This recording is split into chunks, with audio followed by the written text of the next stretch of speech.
गेल्या काही दिवसापूर्वी शहादा तालुक्यात शिवपुराण कथेसाठी पंडित मिश्राजी महाराज यांना बोलवण्यात आलं होतं।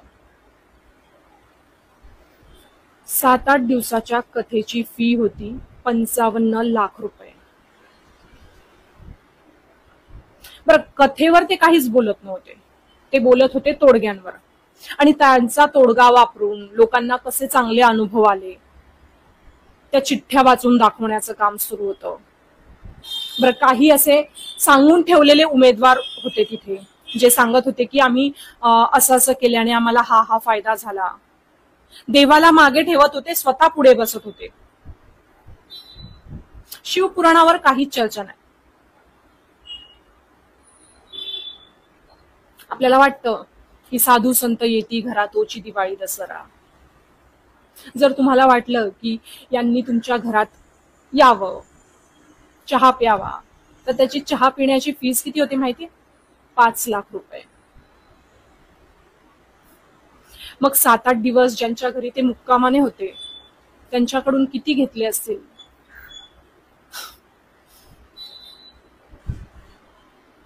बरं, यांना सांगितलं प्रकाशाला केदारेश्वर मंदिर आहे, तिथे तुम्ही या। तेव्हा यांच्या टीमने तिथे फीस सांगितली। मंदिराच्या लोकांनी सांगितलं की आम्ही एवढे देऊ शकत नाही। त्यावर त्यांनी सांगितलं की मला येणं पॉसिबल नाहीये, कारण मी कथा करत असताना मला कुठेही जाणं अलाउड नाहीये। चहा प्यायला गेलेलं चालतं? 5 लाख मिळणार आहेत ना तिथून। आणि आपल्यासारखी भोळी भाबडी जनता सगळं तिथे फ्री मध्ये करायला तयार आहे। का? कारण सेवा, आपण हे काम केलं तर आपल्याला पुण्य मिळेल। भले घरात सासू सासऱ्यांना वाईट साईड बोलत असतील, मागे फिरून बोलत असतील, पण तिथे फ्री मध्ये काम केल्याने, तिथे उन्हात राबराब राबल्याने पुण्य मिळणार आहे, म्हणून ते सगळं फ्री मध्ये करताय। सगळेच साधू संत सारखे असतात असं माझं अजिबात म्हणणं नाहीये। आता प्रेमानंद महाराजांना जर बघितलं ना, तुम्ही त्यांच्याकडे लाख प्रॉब्लेम घेऊन जा, त्यांच्याकडे एकच तोडगा आहे, राधा नाम स्मरण। ते तुमच्याकडून 1 रुपया घेत नाही। तुम्ही स्व इच्छेने दान करू बघत असाल तरीही ते घेत नाही।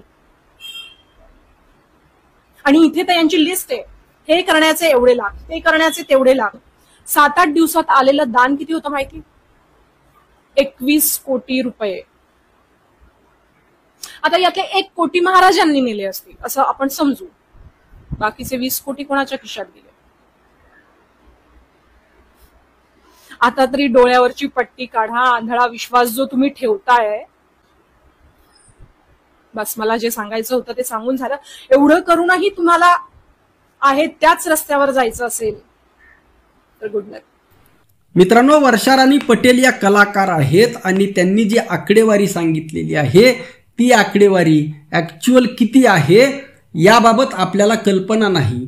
म्हणजे याबाबत आपण ठामपणे सांगू शकत नाहीत किंवा त्यांच्या त्या विधानाशी आपण 100% सहमत असू शकत नाहीत।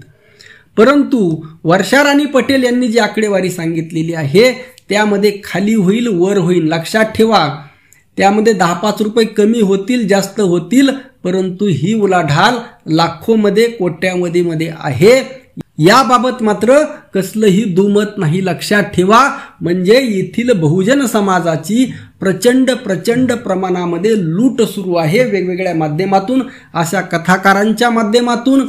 भ्रष्टाचारी राजकारणी तर लूट करतात, परंतु देवा धर्माच्या संस्कृतीच्या नावाखाली हे जे कथाकार येथील बहुजन समाजाची अशा पद्धतीने मानसिक आणि आर्थिक लूट करत आहेत।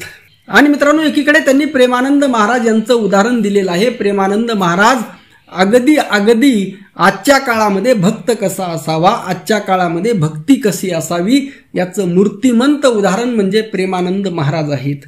खास करून वारकरी साधू संतांनी आणि जे अस्सल साधू संत आहेत त्यांनी सांगितलेलं आहे की देवाला फक्त काय लागतो? देवाला फक्त भाव लागतो, देवाला फक्त प्रेम लागतं, देवाला फक्त नामस्मरण लागतं, देवाला पैसा लागत नाही। हा सगळा पैसा, हे सगळं ऐश्वर्य, हे सगळं देवानेच निर्माण केलेलं आहे।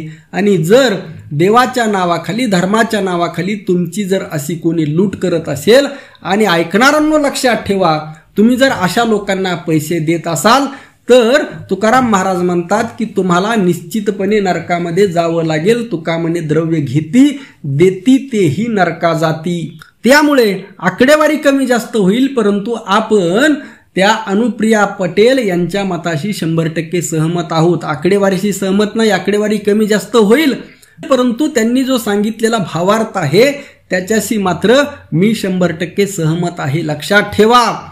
आणि बहुजन समाजानो, बहुजन बांधवांनो, तुम्ही कधी सुधारणार आहात, कधी सुधारणार आहात?